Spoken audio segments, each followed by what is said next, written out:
le favori, mais le chef du gouvernement sortant, Pedro Sánchez, n'est toujours pas crédité d'une majorité suffisante pour mettre fin à l'instabilité politique et pourrait même reculer selon de récents sondages. Après avoir essuyé en 2016 l'un des pires revers électoraux du Parti socialiste, il s'est hissé au pouvoir en juin 2018 grâce à une motion de censure contre le conservateur Mariano Rajoy.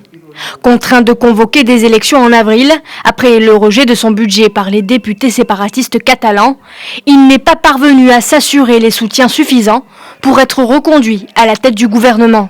D'où le nouveau scrutin de ce dimanche.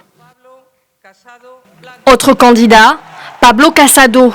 Devenu l'an dernier le plus jeune chef de la formation conservatrice, ce diplômé en droit, au sourire mécanique, a essuyé fin avril le pire résultat électoral du Parti populaire. 6 mois plus tard, il semble parti, selon les sondages, pour redresser nettement la barre. Il se présente aujourd'hui comme la seule option face au ralentissement économique.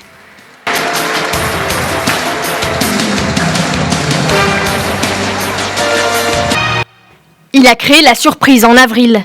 Il s'agit de Santiago Abascal, ancien militant du Parti populaire menacé par ETA dans sa jeunesse. Il a fait entrer en force au Parlement sa formation ultranationaliste, anti-immigration et anti-féministe dans un pays où l'extrême droite était quasiment inexistante. À quelques jours du scrutin de dimanche, des sondages créditent Vox d'un doublement de ses sièges, ce qui propulserait le parti. 4e candidat, Pablo Iglesias.